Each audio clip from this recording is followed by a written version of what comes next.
오늘 우리에게 주시는 하나님의 말씀은 사무엘하 15장 1절로 9절 말씀입니다. 그 후에 압살롬이 자기를 위하여 병거와 말들을 준비하고 호위병 50명을 그 앞에 세우니라.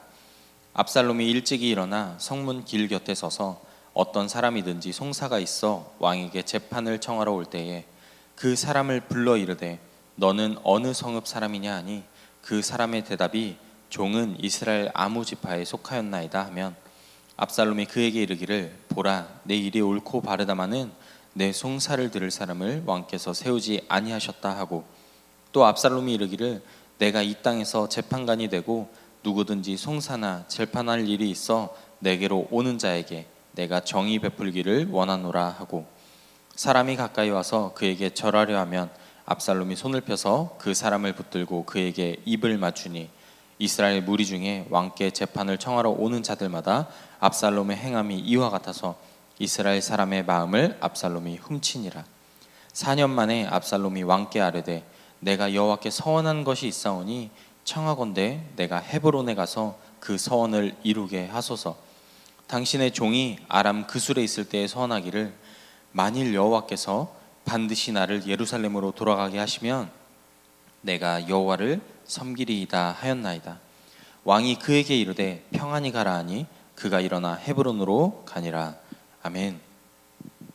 하나님 아버지, 오늘 압살롬이 마음을 훔친다고 합니다. 우리가 압살롬과 또 다윗 같은 자임을 깨닫게 하시고 나의 헤브론을 깨닫고 회개하도록 말씀해 주시옵소서. 듣겠습니다. 예수님의 이름으로 기도합니다. 아멘. 오늘 큐티인의 제목은 마음을 훔치니라입니다. 제목을 보면서 예전에 보았던 글이 하나 떠올랐습니다. 혹시 도둑이세요? 왜 제 마음을 훔쳐가세요? 연애할 때 주전 멘트 중 하나이지요. 이성의 마음을 훔치기 위해서는 멘트, 데이트 장소, 드레스 코드처럼 수많은 것들을 따져가며 완벽한 전략을 도모합니다. 오늘 본문을 보면 압살롬이 이스라엘 백성들의 마음을 훔치기 위해 얼마나 지독하게 노력하는지 볼 수 있습니다.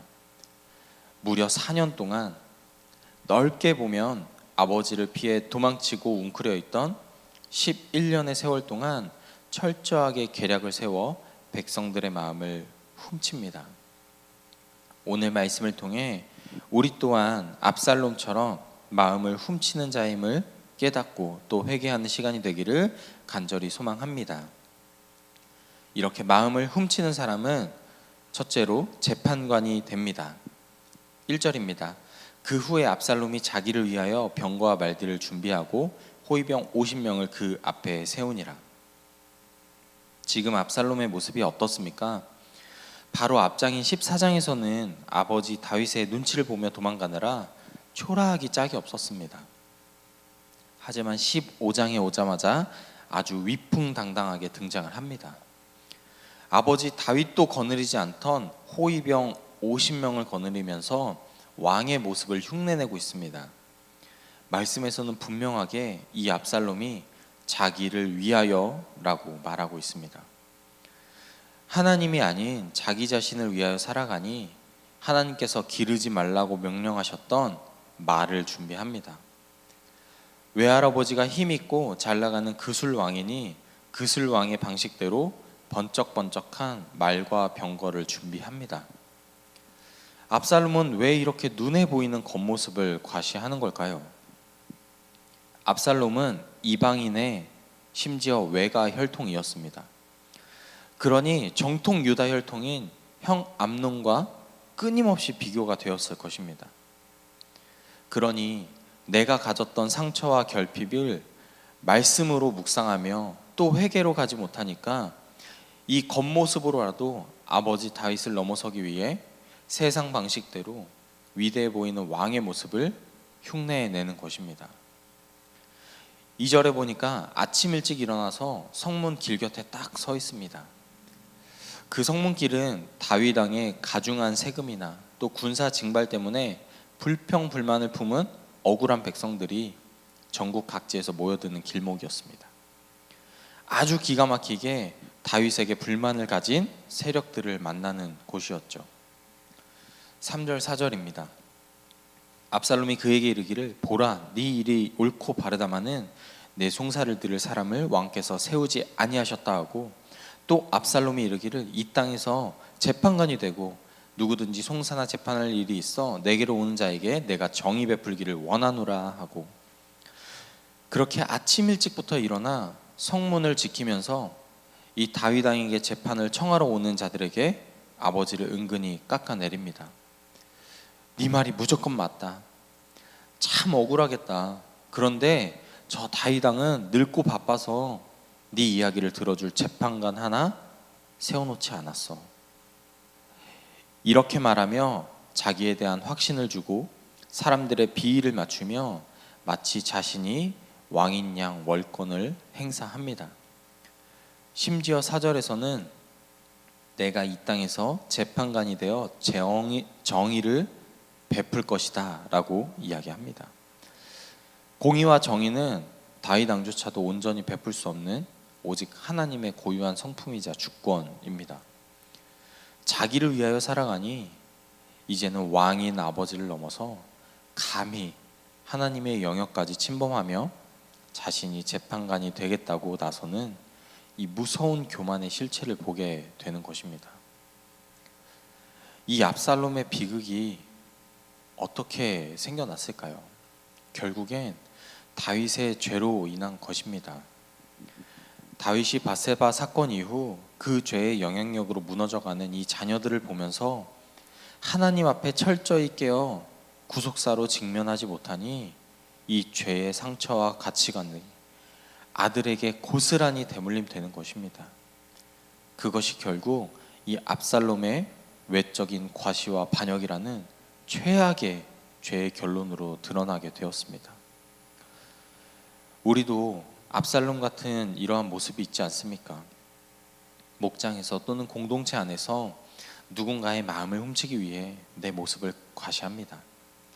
나의 열등감이 차마 숨겨지지 않으니까 이 목장에서 누가 더 큰 죄를 지었는지 과시하기 위한 거꾸로 된 기복적 나눔을 하기도 합니다. 말씀으로 적용하고 살아내서 내가 얼마나 잘 살아가고 있는지를 은근히 보여주며 나의 말과 병거를 자랑하기도 합니다.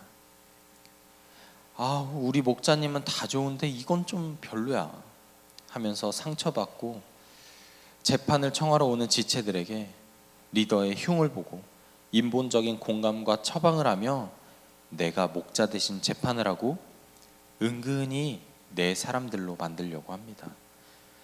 내가 하나님보다 앞서서 재판관이 되려고 하는 것이 바로 자기를 위하여 살아가는 압살롬의 실체입니다. 이런 사람치고 진짜 정의로운 사람이 없습니다. 진짜 구속사를 아는 사람은 나는 내 안에 정의를 행할 능력이 하나도 없는 100% 죄인입니다 라고 고백할 수밖에 없습니다.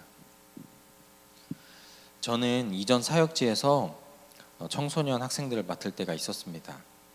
그런데 이 학생들을 맡아서 하다 보니 이 전임 사역자분의 영향력이 크더라고요.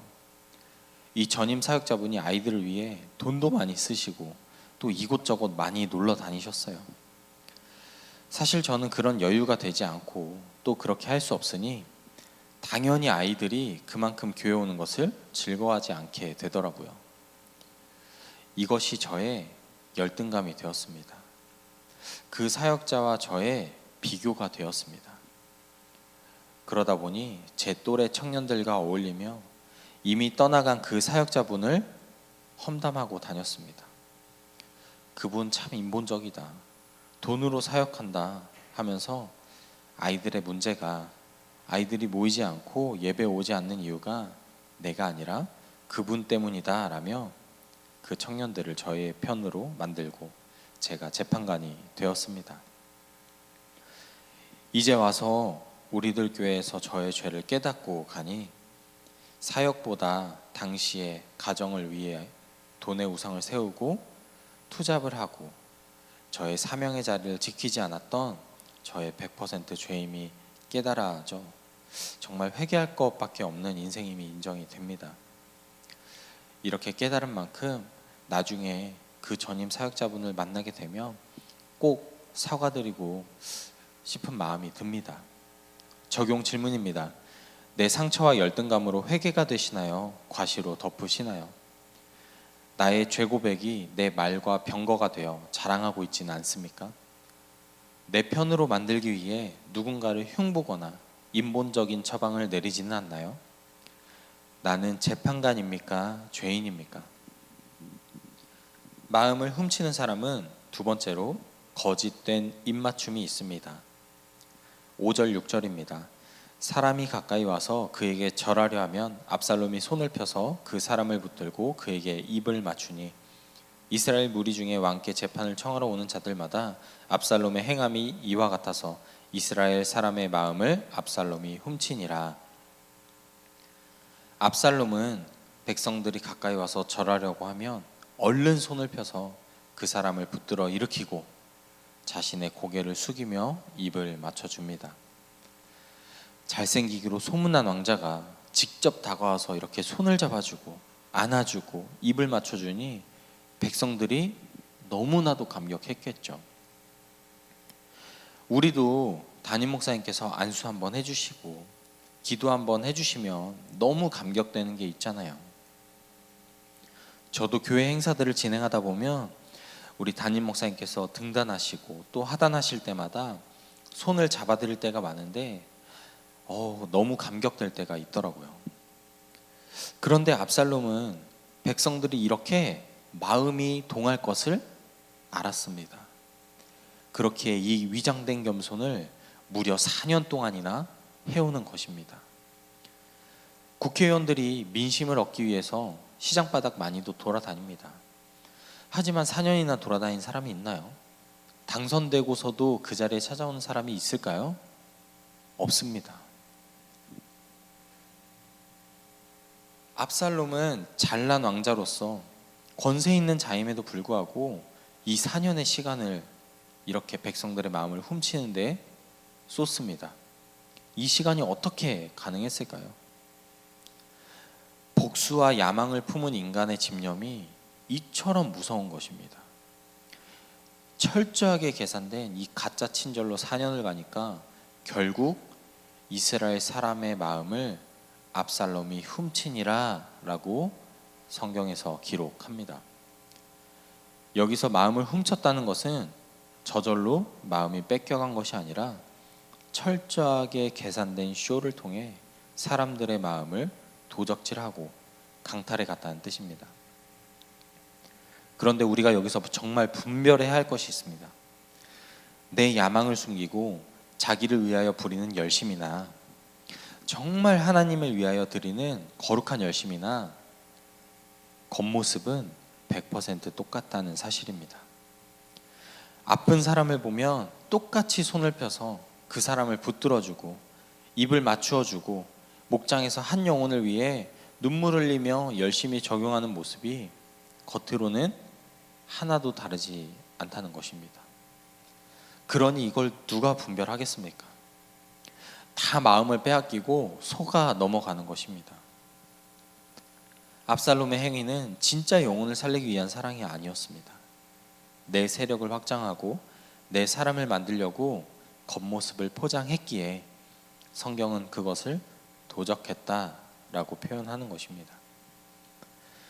문제는 이 거짓된 입맞춤이 압살롬을 찾아온 이들의 영혼까지 무너뜨렸다는 점입니다.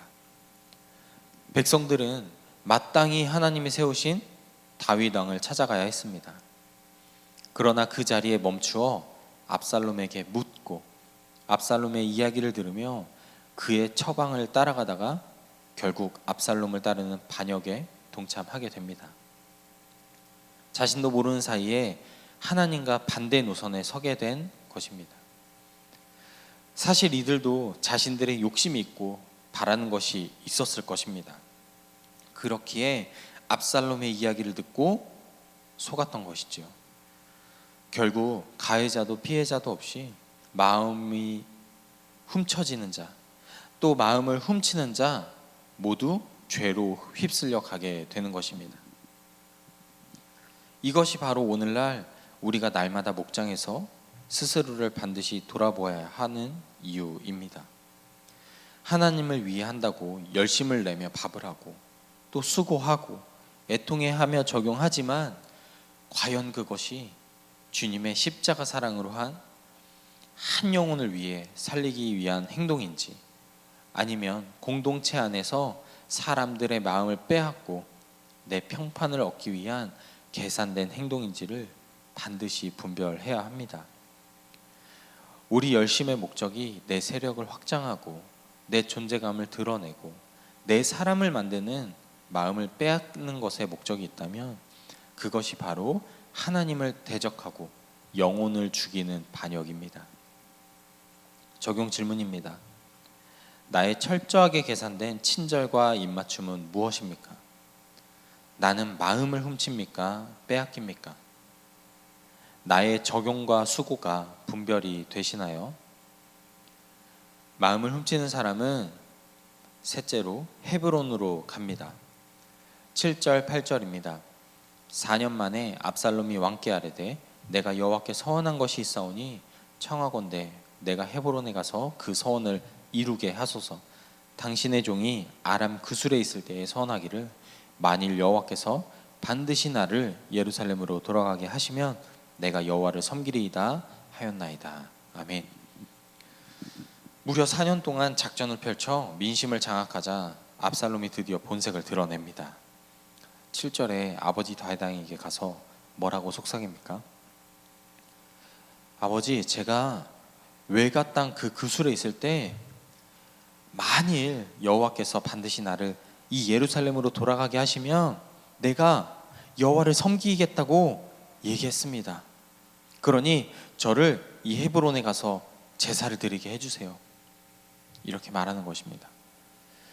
압살롬이 정말 하나님을 잘 섬기기 위해 이 서원을 갚으러 가는 것이었을까요? 네, 아니죠.